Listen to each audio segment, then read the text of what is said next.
사무엘서는 에브라임 산지에 사는 엘가나라고 하는 한 남자의 이야기로 시작합니다. 아니, 이 남자가 아니라 이 남자의 아내의 이야기죠.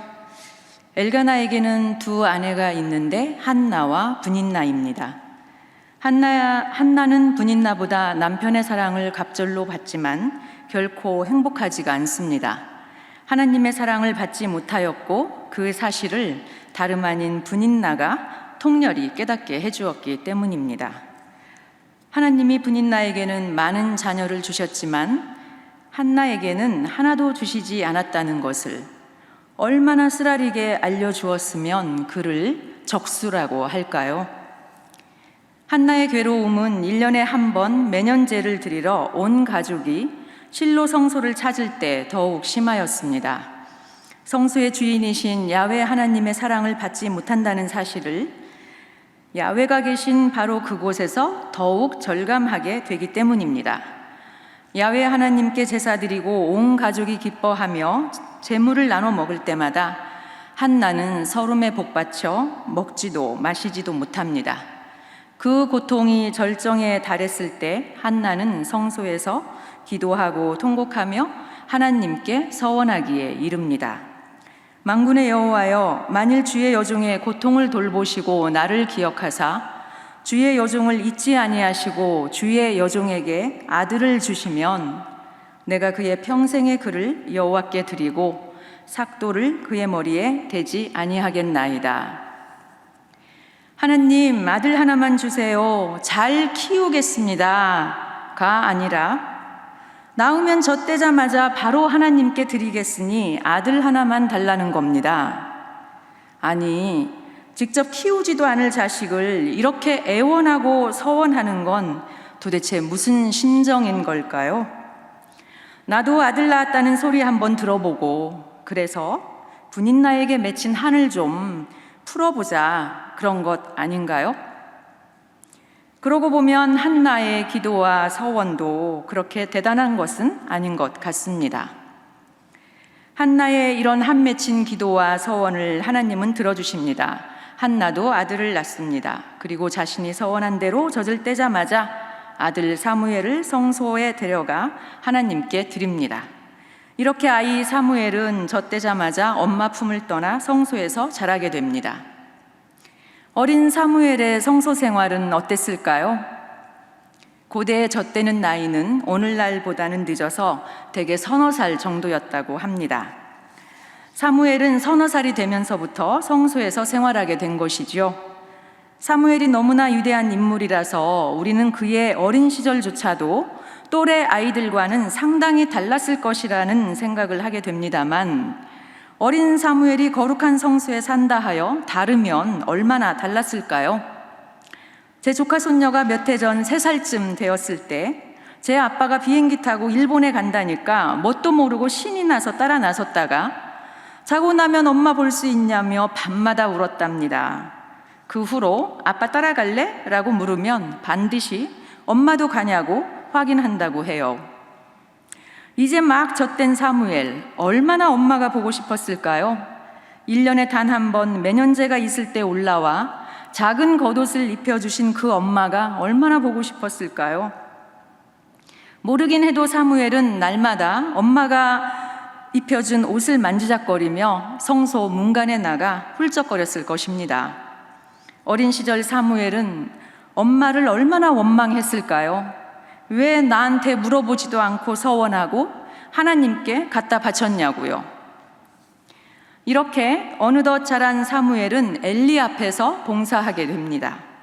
제사장의 아들이 아니라 제사장을 돕는 관리 집사로 말이죠. 성소 불을 켜고 끄고 성소 마당 쓸고 물 깃고 나무 줍고 그랬겠지요? 늙고 둔한 제사장 엘리가 어린 사무엘에게 얼마나 마음을 써서 잘 돌봐주었을까요? 엘리의 두 아들 불량자 홈니와 비느하스가 사무엘을 따뜻하게 대접이나 해주었을까요? 2절, 3절을 보면 제사장 엘리는 자기 처소에서 자고 사무엘은 여호와의 전 안에서 잡니다.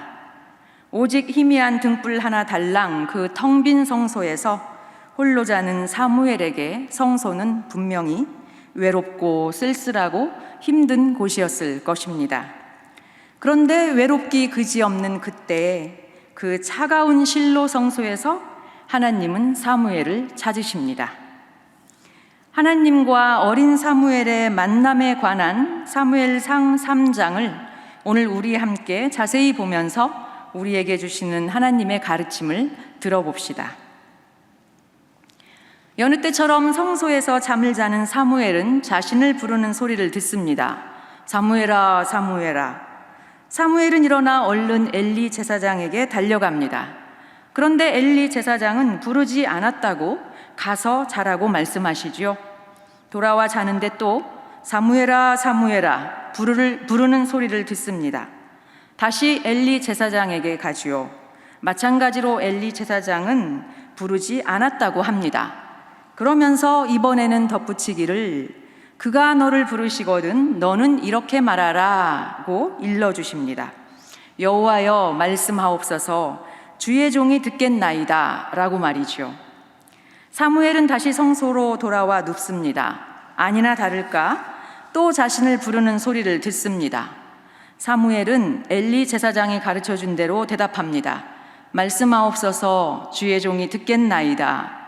그런데 사무엘은 엘리 제사장이 가르쳐준 대로 여호와여라고 하나님을 부르지는 않는군요. 이 장면을 보면 사무엘은 하나님이 자기를 부르시는 소리를 알아듣지 못하고 매번 엘리 제사장에게로 달려가는데 이것은 사무엘의 영적 상태를 말해주는 것일까요? 아닙니다. 7절은 이때 사무엘이 아직 여호와를 알지 못하고 여호와의 말씀도 아직 그에게 나타나지 아니한 때라고 밝혀줍니다. 어린 사무엘은 늘 성소에 있지만 지금까지 한 번도 하나님의 소리를 들어본 적이 없습니다. 그 때문에 자신을 부르는 이가 야훼 하나님일 것이라 전혀 생각하지 못하고 엘리 제사장에게로 간 것입니다. 야훼 하나님은 아직 한 번도 사무엘에게 나타나신 분이 아니기에 자기를 찾으신 야훼 하나님이 사무엘은 낯설기만 합니다. 그래서 엘리 제사장이 여호와여 말씀하옵소서라고 일러주었지만 사무엘은 하나님 이름을 부르지 않고 그저 말씀하옵소서라고만 하는 것이지요. 아직 어린 사무엘은 하나님 경험이 없어 하나님이 부르셔도 하나님인 줄 알지 못합니다. 엄마가 서원하여 낳은 아들이라고 해서 그가 저절로 하나님을 알게 되는 것은 아닙니다. 그도 하나님을 만나야 하나님을 알 수 있습니다. 자기에게 말씀하시는 분이 하나님인지 아닌지, 자기에게 들리는 소리가 하나님의 소리인지 아닌지 배워야 합니다. 여러분은 신학을 하든 기독교 교육을 하든 교회 음악을 하든 또 교역학을 하든 모두가 다 하나님을 세상에 잘 전하기 위해 하나님을 배우러 신학교에 왔습니다. 하나님 말씀인지 하나님 말씀이 아닌지 분별할 수 있는 사역자가 되기 위해 여기 장로의 신학대학교에 왔습니다. 신학교에 오신 여러분은 이곳에서 그 무엇보다도 겸손히 배움에 힘쓰셔야 합니다. 이 맥락에서 한 가지 놀라운 사실은 사무엘이 자신을 부르는 소리가 하나님의 소리인 줄 알게 되는 것은 바로 늙고 비대하고 눈이 어두우며 영적으로도 둔감한 엘리 제사장으로부터 배워 알게 된다는 사실입니다. 그렇다고 해서 사무엘은 결코 엘리와 그의 아들들을 본받지는 않습니다. 그러면 한밤중에 어린 사무엘을 찾아오신 하나님의 용건은 무엇일까요? 하나님께서 사무엘에게 말씀하십니다. 그런데 그 내용을 보면 좀 의아해집니다. 어린 사무엘에게 하신 하나님 말씀을 좀 들어볼까요? 보라, 내가 이스라엘 중에 한 일을 행하리니 그것을 듣는 자마다 두 귀가 울리리라. 내가 엘리의 집에 대하여 말한 것을 처음부터 끝까지 그날에 그에게 다 이루리라. 내가 엘리의 집에 대하여 맹세하기를 엘리 집의 죄악은 제물로나 예물로나 영원히 속죄함을 받지 못하리라. 엘리 제사장의 집을 심판하시겠다는 말씀입니다. 하나님이 80세인 모세에게 처음 나타나셔서 하신 말씀은 내가 내 백성의 고통을 보았다. 그래서 내가 이제 너를 바로에게 보내어 너로 내 백성 이스라엘 자손을 애굽에서 인도하여 내게 할 것이다 라는 것이었고, 여호수아에게는 내가 너와 함께 있을 것이니 너는 마음을 강하게 하고 담대히 하여 내가 주리라고 약속한 땅을 이 백성에게 차지하게 하라 라는 것이었습니다. 모세와 여호수아에게는 애굽에서 백성을 이끌어내거나 아니면 약속의 땅으로 백성을 들어가게 하는 매우 희망차고 밝은 말씀을 하시는데요. 그런데 왜 어린 사무엘에게는 이다지도 어두운 말씀을 하시는 건가요? 하나님 말씀을 들은 사무엘은 얼마나 두려웠던지 감히 한마디도 엘리 제사장에게 전할 엄두를 내지 못합니다. 여러분, 하나님은 스승 엘리 집에 관한 이토록 무서운 심판 말씀을 왜 학생 사무엘에게, 이제 막 하나님의 존재를 알게 된 경험 없는 어린 사무엘에게, 그것도 하나님을 처음 만나는 자리에서 말씀하시는 걸까요? 사람도 때와 상대를 가려서 말하지 않습니까? 하나님의 생각이 짧으신 걸까요? 아니면 하나님의 어떤 특별한 목적이 있는 걸까요? 19절, 20절이 답을 주는 것 같습니다. 사무엘이 자라매 여호와께서 그와 함께 계셔서 그의 말이 하나도 땅에 떨어지지 않게 하셨고, 그 결과 온 이스라엘이 사무엘은 여호와의 선지자로 세우심을 입은 줄을 알게 되었다는 것입니다. 이 말씀은 하나님은 하나님의 말씀을 반드시 이루신다. 어린아이에게 하신 말씀이라도 언젠가 꼭 이루신다는 의미입니다. 그렇다면 어린 사무엘에게 하시는 말씀치고는 좀 무거운 말씀이지만 어쩔 수 없이 말씀하시지 않을 수 없었던 까닭은 하나님이 엘리에게 직접 하나님의 사람을 보내 그 가문의 엄중한 심판 말씀을 전하셨어도 엘리 제사장이나 그의 아들들이나 다 한 귀로 듣고 한 귀로 흘려버리니까, 하나님 말씀을 하도 무시하니까 참다 못한 하나님께서 어린 사무엘에게 다시 한번 심판 말씀을 하시고 이루심으로써 하나님 말씀의 권위는 물론 엘리의 아들들과는 대조적이었던 어린 사무엘의 권위를 세우기 위함이었다고 이해할 수 있을 것입니다. 그런데 여러분, 19절의 첫 마디 말씀을 다시 한번 보아야 할 것 같습니다. 사무엘이 자라매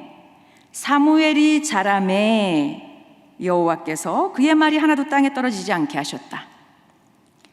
하나님이 사무엘에게 하신 엘리 집에 대한 심판 말씀은 사무엘이 어린 지금 이루어진 것이 아니라 사무엘이 자라매 실현되었다는 것입니다.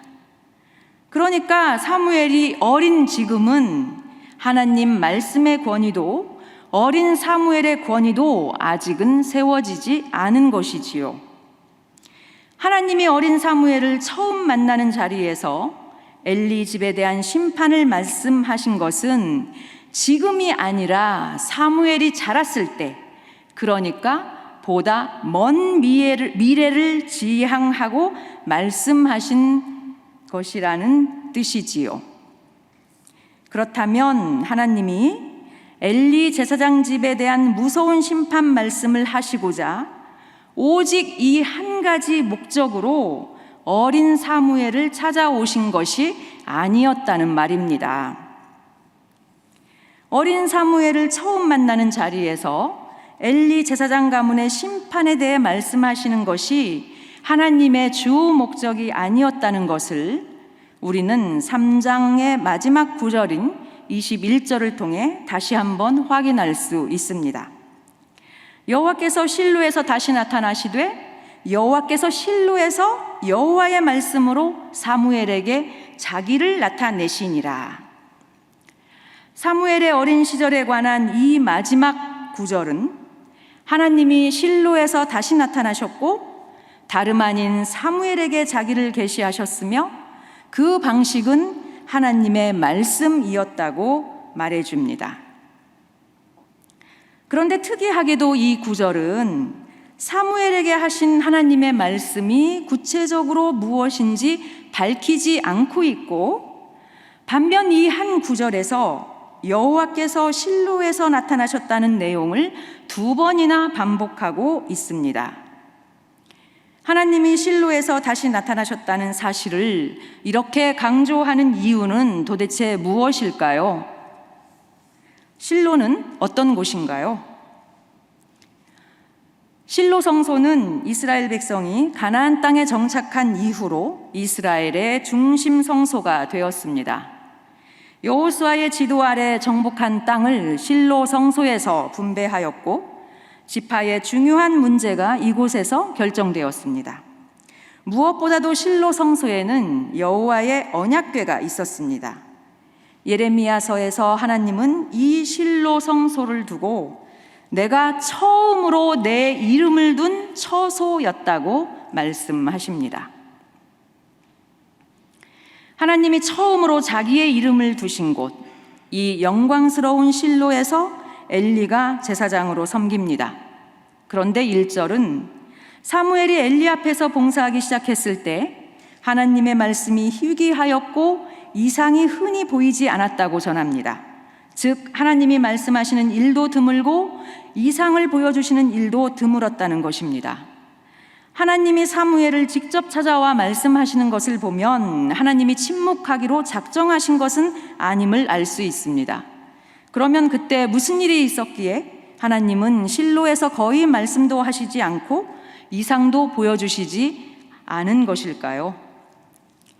엘리의 아들들은 제사장이었으나 여호와를 알지 못하는 불량자들로서 하나님의 제사를 심히 멸시하였고 회막문에서 수종드는 여인과 동침하기도 합니다. 늙어가는 제사장 엘리의 몸은 비대해지고 그의 눈은 점점 어두워져 잘 보지 못합니다. 엘리는 아들들의 악행에 대한 소문을 익히 들어 알지만 금하지 않았습니다. 그래서 하나님은 엘리 집을 심판하시겠다고 엘리에게 직간접적으로 2번이나 말씀하십니다. 엘리 집에 대한 하나님의 심판 말씀은 4장이 보도하는 소위 에베네셀 아벡 전투에서 실현됩니다. 블레셋과의 전쟁에서 패색이 완연하자 이스라엘 백성은 야훼 임재 상징인 언약궤를 전장으로 가져오기로 결정합니다. 엘리의 2 아들 홈니와 비느하스가 야훼 언약궤를 메고 이스라엘 진영으로 옵니다. 블레셋 사람들조차 두려워 떨었던 그 언약궤가 이스라엘 진중에 있지만 이스라엘은 크게 패배하고 하나님의 언약궤는 블레셋에게 빼앗기며 홈니와 비느하스는 죽임을 당합니다. 전쟁에서 대패한 데다가 언약궤마저 빼앗겼다는 소식에 의자에 앉아있던 엘리 제사장은 뒤로 넘어져 목뼈가 부러져 죽게 됩니다. 이렇게 엘리와 엘리의 집은 심판을 당합니다. 그렇다면 실로 성소의 운명은 어떻게 될까요?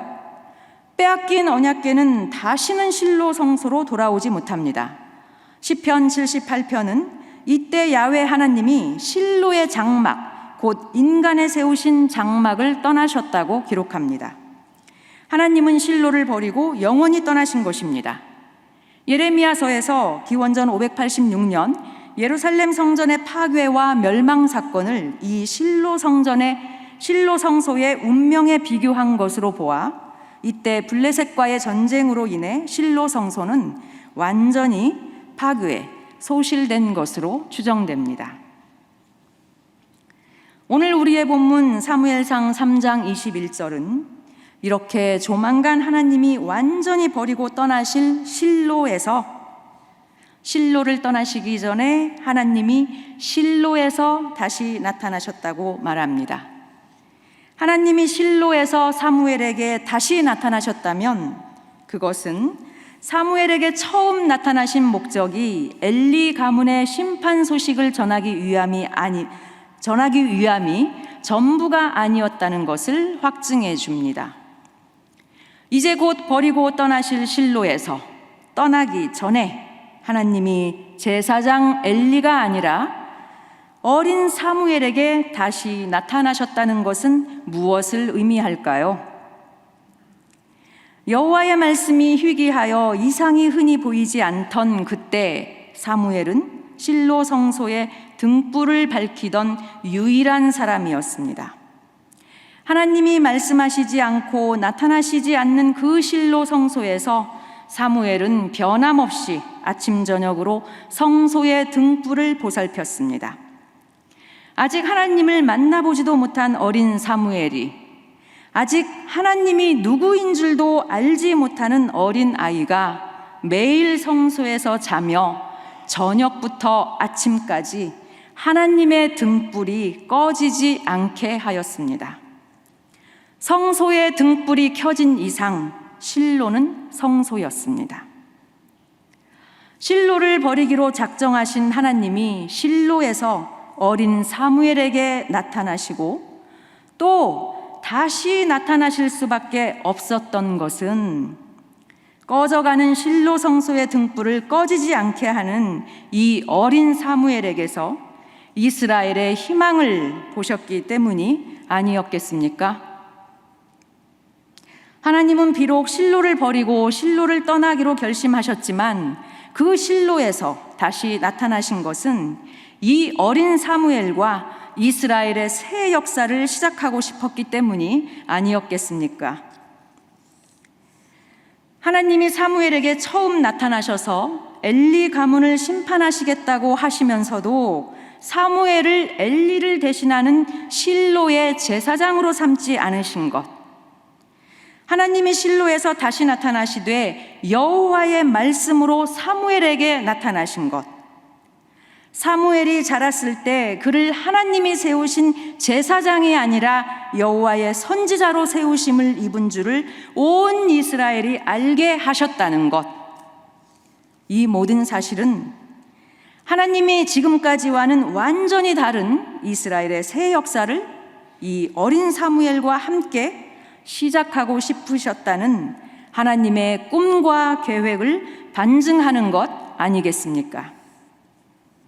그렇습니다. 하나님은 바로 이 어린 사무엘과 함께 다윗 왕국이라는 완전히 새로운 역사의 문을 이스라엘을 위해 여실 준비를 하고 계셨던 것입니다. 사랑하는 여러분, 지난해 코로나 사태가 발생하면서 한국 개신교회의 윤리의식, 공동체의식, 사회적 책임의식의 부재가 여기저기서 드러났습니다. 한국 개신교회는 이 나라와 사회에서 있으나 마나한 존재 같습니다. 아니, 이 사회에 좀이 된 것 같습니다. 이제 어느 누구도 한국 개신교회에서 희망을 찾는 것 같지가 않습니다. 이렇게 교회가 제 역할을 다하지 못하는 이 시대에 신학교에 오신 여러분은 절망감을 느끼십니까? 여러분의 미래가 캄캄하다고 생각하십니까? 사랑하는 장로의 신학대학교 재학생 여러분, 하나님이 곧 버리고 떠나기로 결정하신 실로에서 하나님이 사무엘에게 처음 나타나 엘리와 그의 집에 대한 심판을 선포하신 것이 끝이 아니라 파괴하실 그 실로에서, 떠나실 그 실로에서 사무엘에게 다시 나타나셨다는 사실을 기억합시다. 실로는 희망이 없는 곳이요, 그래서 파괴될 곳이며 하나님으로부터 버림받을 곳이었습니다. 그러나 바로 그곳에서 하나님은 다시 시작하셨습니다. 어린 사무엘이 성소의 등불을 켜고 있었기 때문입니다. 한국교회가 제 아무리 비판을 받고 하나님의 심판을 받아 마땅하다 할지라도 신학생인 여러분이 사무엘과 같이 성소의 등불을 저녁부터 아침까지 꺼지지 않게 한다면 하나님은 여러분과 다시 시작하실 것입니다. 하나님은 여러분과 함께 이전과는 완전히 다른 한국 기독교의 새 역사를 시작하실 것입니다. 모세와 여호수아 같은 출중한 인물이 아니어도 됩니다. 모세와 여호수아 같은 출중한 선생이 없어도 됩니다.